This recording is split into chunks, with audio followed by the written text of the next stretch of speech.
They're saying, hey, if you push yourself and do this, your body can change. And yet I'm not pushing myself. There's a system in place that's not working for what I need. And there is no shame around that. I was trusting an outcome that I was looking forward to and excited for, and it's not something that happened. Welcome to the Journey to Joy, and here's my journey. Very, very important topic I'm going to share with you today that I did not ever recognize. I've learned this before, but I didn't understand how to apply it. That seems to be like a theme of my life. A lot of things I've learned, but I don't know how to apply them, or I haven't learned how to apply them yet. I didn't know how they applied to me, maybe is the better way to say it. And so I didn't know how to apply them as tools in my life. So I was feeling a little compressed, it's the best way to say it. And what it was feeling like was, I have been through, if I look at my history, if I were to tell you my story, and I was to look at my history over the last even, I would say 3-4 years, I could tell you in order, which I'm not going to, all of the people that I have put my faith or trust in that I could say let me down. And I'm sure you could relate.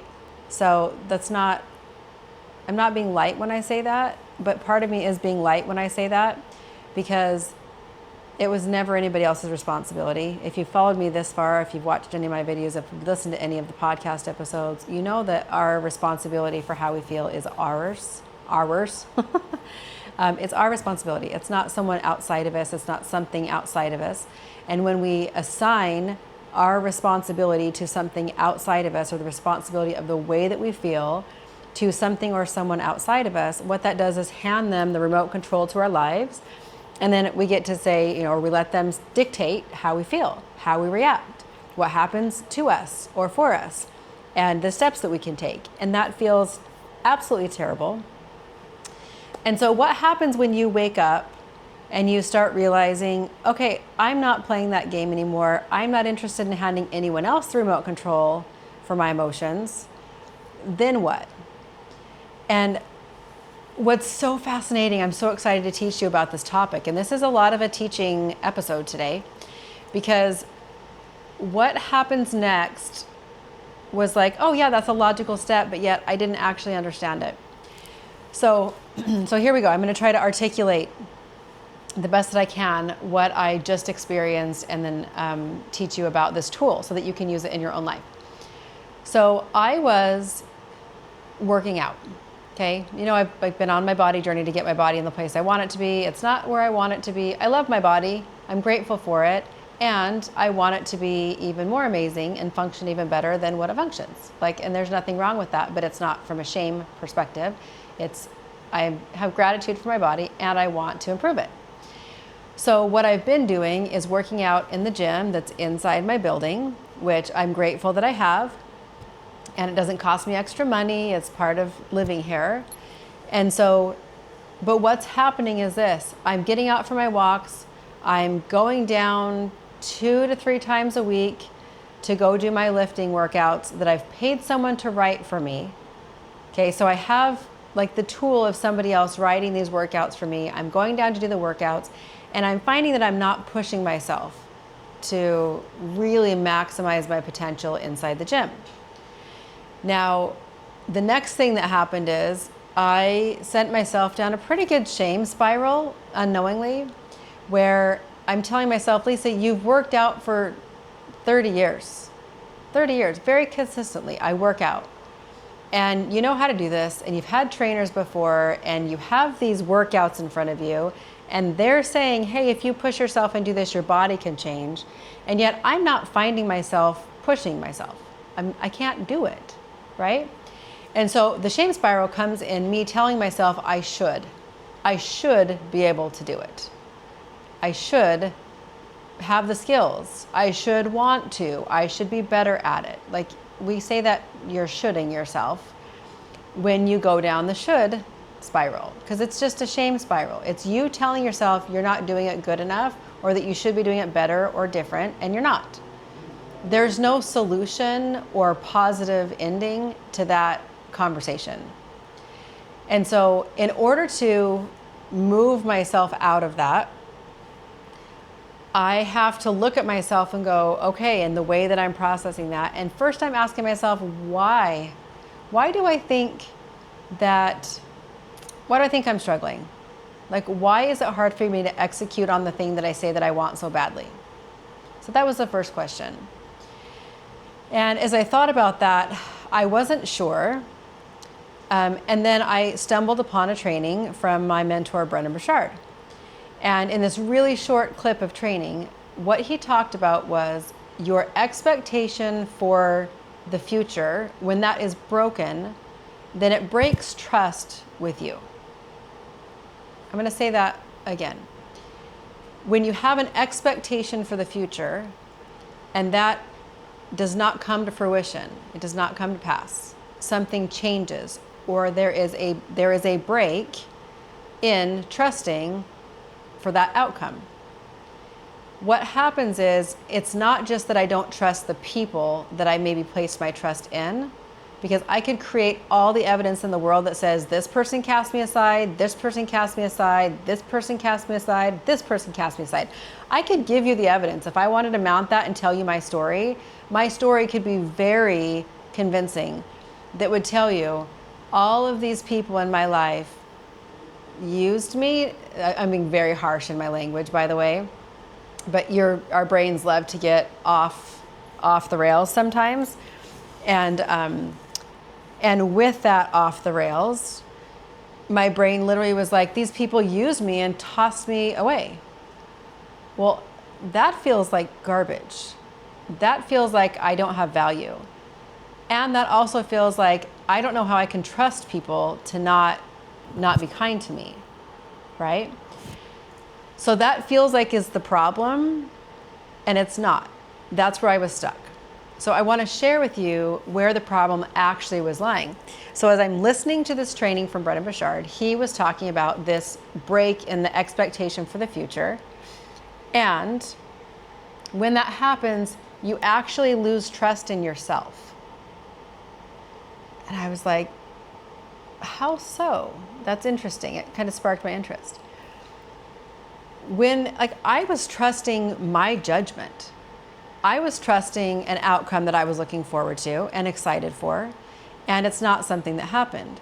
And so that really does erode trust with my judgment, with me, with what I was believing was true that apparently was not true, right? Or that it didn't turn out the way that I wanted it to, or hoped it would, or thought that it was turning out to be.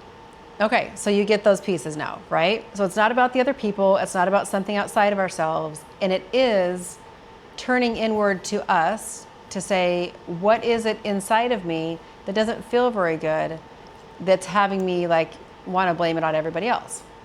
So it really is, I lost trust in my judgment. I lost trust in my ability to have a good picker.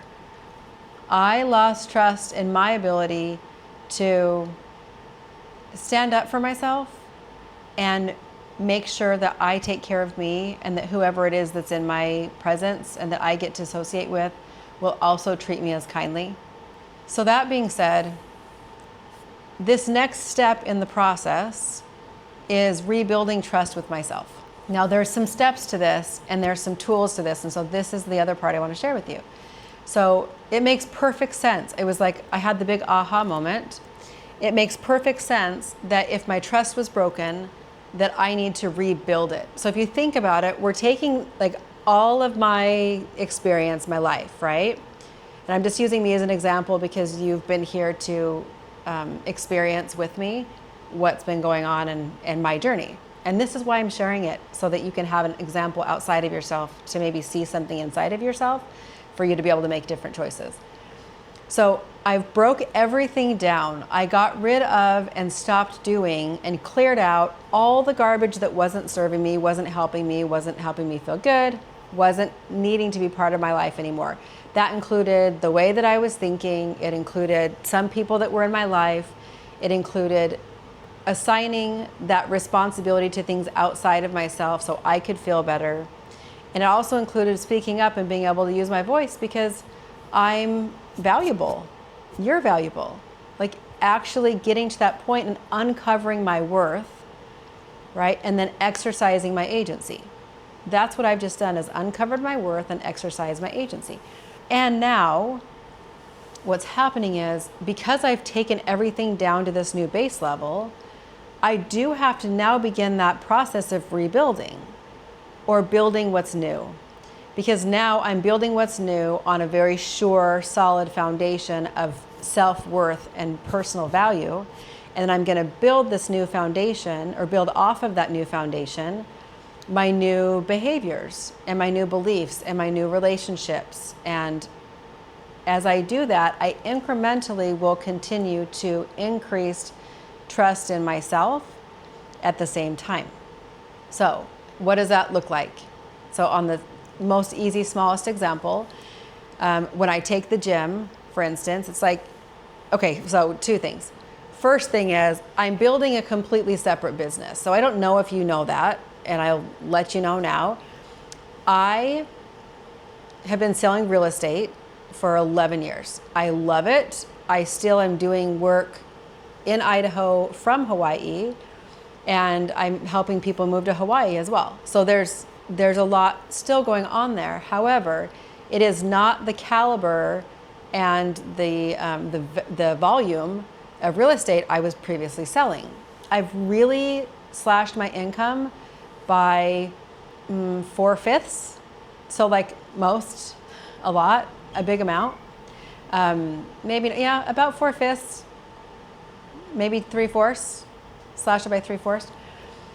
So in doing that, what's happening is I'm transitioning from selling real estate only, and I am automating the sale of High Profit Agent Fix, which is me teaching realtors how to sell real estate, how to actually do your job and make money.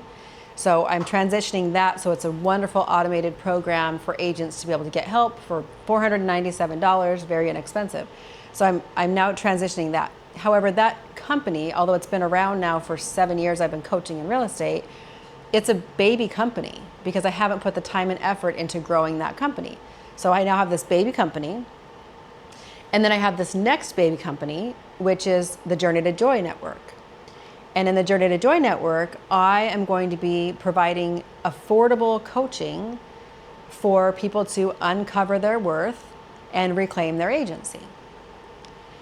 And that's going to be so much fun. It's going to be amazing. And it's going to be so inexpensive for people to be able to receive coaching and start to be able to uncover themselves and start to change their behavior and change their lives and their relationships and their business and them personally. Okay, so that's what's happening. Those two businesses that are baby businesses, one's a teenage business, one's a baby business, those two things I have not proven to myself yet that those companies can grow and build and make a sustainable income. I haven't proven that yet. So here I am, I've proven I can sell real estate and I can make a lot of money. I've made $1 million selling real estate. You've probably heard that before. It's very true. I am really good at my job. I'm amazing at selling real estate. And I don't know yet and haven't built trust in myself yet that I can build these two other companies and replace and even exceed what I was previously doing. So that feels overwhelming, like brings me to tears. I want to cry right now. That feels overwhelming when I just think about it from that perspective. If you think about the story that I'm telling you, I'm leaving this income and I'm going to go over here and I'm going to start these new businesses, and I'm going to really hope, right, that I can figure it out and that these businesses can take off so I can bless people's lives. Okay. So how do I get out of the overwhelm, and why am I overwhelmed? Well, I get out of the overwhelm. I'm overwhelmed because it seems really big and I'm looking at this giant big picture, right? But I'm also overwhelmed because I haven't built on top of my new foundation. So my old foundation and the way that I used to do business was very, it was driven by needing to be loved by the people outside of me. It was driven by over-functioning, over-serving, which I love my clients and I would love to over-serve them every single day. But the thing was, I was doing it not because I wanted to, but because I really needed to be fulfilled by it. Those are two different things. I can still overserve because I'm choosing to, but if I'm overserving because I need something from you or I need to feel a certain way, that's what drains you. That's what exhausts you. So I don't do that anymore. So now I'm building on top of this new foundation, this healthy foundation. And now on top of this healthy foundation, I'm like, okay, I'm going to create these new businesses and it's going to look different. I don't know how that looks. I don't know how to do it. I haven't done it before. There's a lot of parts and pieces to it. And oh my gosh, holy crap. That's the best way to say it, right? So how do I baby step or ladder step myself into being okay in this transition so I'm not freaking out, so I don't get the analysis paralysis, so I don't stop moving? Well, the answer is in the small incremental ways that we learn to trust ourselves. It's the building blocks. So the building block, my first building block that feels really amazing is getting consistent, not consistent, that's not the word. I've been consistent at the gym, but I'm not pushing myself, right? So where we started in this conversation, I was telling you about the gym, and in the gym, I can go do it. I have all the things, all the tools, but yet I'm not doing it. Here's the problem. I am working on a system that's not working, and I'm beating myself up and telling myself that it should work. There's the should part. This should work. I have all the pieces. It should work, but it's not. It's not working. So instead of beating myself up and telling myself it should work, I need to change the system. The system's not working. It's not about me and the things that I'm trying. It's that there's a system in place that's not working for what I need. And there is no shame around that. I had some shame around it, saying I should, right? If you should yourself, you're shaming yourself. So if I'm telling myself I should, I'm shaming myself, saying, Lisa, you should be able to figure this out. You're a smart, independent woman with all the tools. Why aren't you doing it? Unhelpful dialogue, unhelpful internal dialogue, okay? It does not help you at all. It feels like garbage. And what I really need to do is change my system and find out what is it going to take for me. What's the thing that I need to introduce to change what's happening so that I can start to create trust within myself? I can build that. I can start to get the small wins. So I've heard for years from my mentor, Brendon Burchard, I've heard from years as I've watched his trainings in business, his high performance coaching, which is what I'm certified in, is his high performance coaching. And so I've watched for years as he's talked about, like, build the small wins, build the small wins. But I didn't fully understand how to integrate that or what that meant.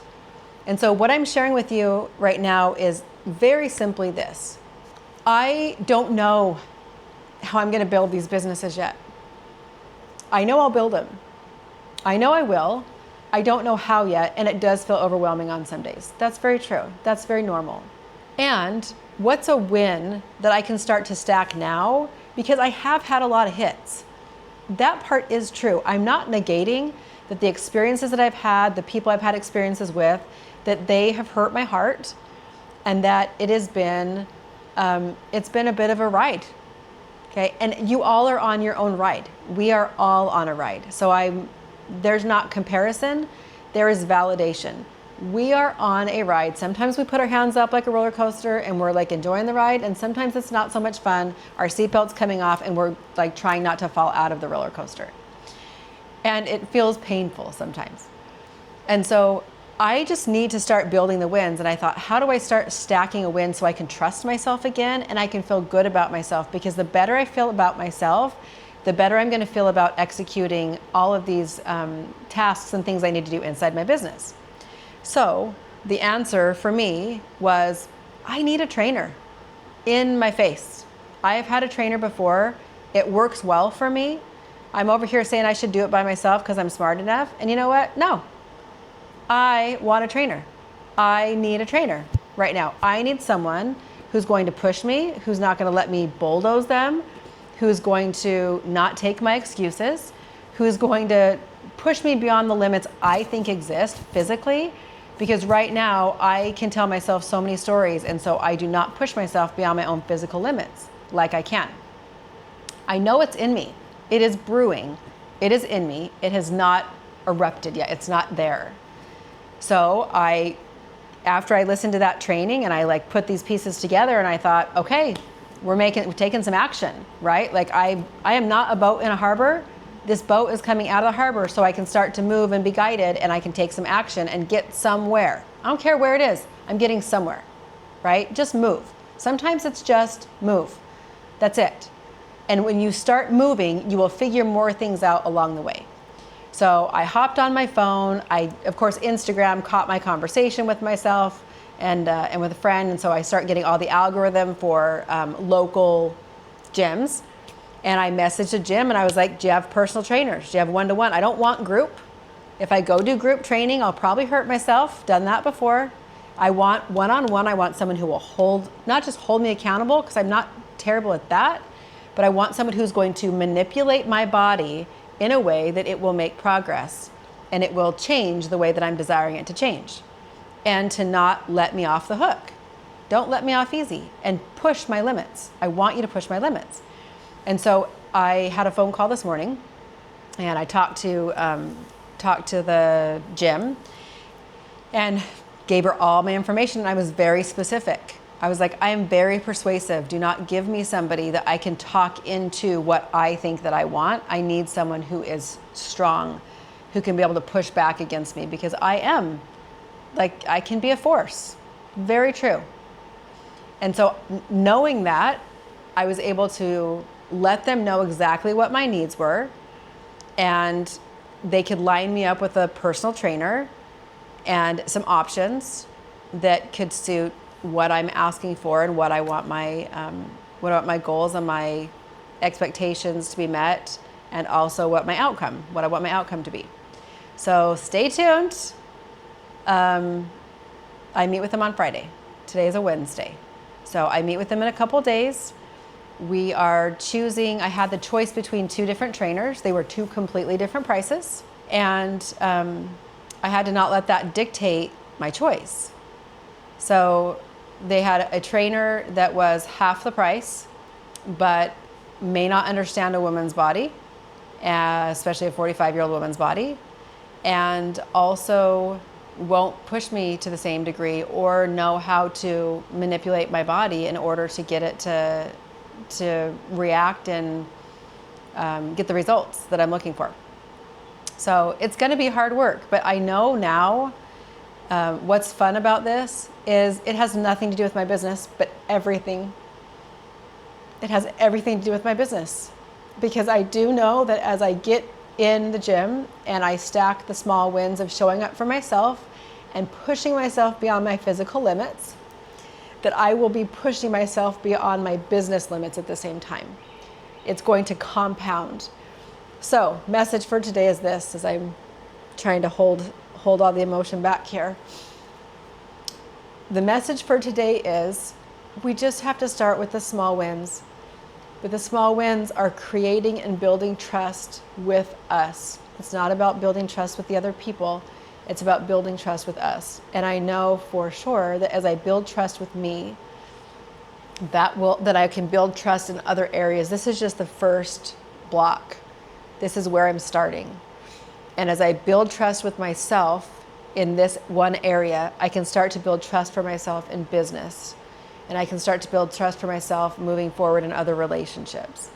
And it's going to continue to stack until I'm building the most beautiful skyscraper ever known to man, and living a joyful life that's honest and true and me, unapologetically. So thanks for coming to this episode of my journey to joy. And you hear like emotion. If you're watching, you see it. If you're listening, you hear it. It's like it's happiness. I know that sounds weird. Like, why are you crying because you're happy? Because it's been a journey. And I think that giving honor to ourselves for the things that we experience is so important. And so instead of breaking ourselves down and telling ourselves there's something wrong with us and we should do better and we shouldn't be sad and we shouldn't be angry, and we shouldn't be experiencing life the way that we are, none of that feels good. Zero of that feels good. So when we can learn to love ourselves, we can really start to hold a lot of grace and understanding for the experiences that we have had, which also, I think, creates trust within ourselves that we are going to hold ourselves. God's going to hold us, and we're going to hold ourselves, and it's going to be okay. So then no matter what, because this isn't the end, right? There's going to be more, and there will be other challenges, and I understand that. And building trust within yourself and honoring and loving yourself at the same time, you can now trust that you've got you. Like the next thing that comes, you can figure out how to handle it. We don't have to break and fall apart like we have in the past. And I was breaking and falling apart before, and you saw it. You got to watch it. And you've got to watch the rebuilding and experiences that I've gone through as I've shared this emotional and physical and life journey. And you get to see there's joy on the other side of all of it. There is joy. And then the more things that start to come at you, they don't hurt so bad. Like you can handle it, but you get to handle it from a place of love and not from a place of shaming or a place of shoulding, right? You get to handle it from a place of compassion and understanding for yourself and for other people. That's beautiful. And that right there is the journey to joy as I am on my way to me.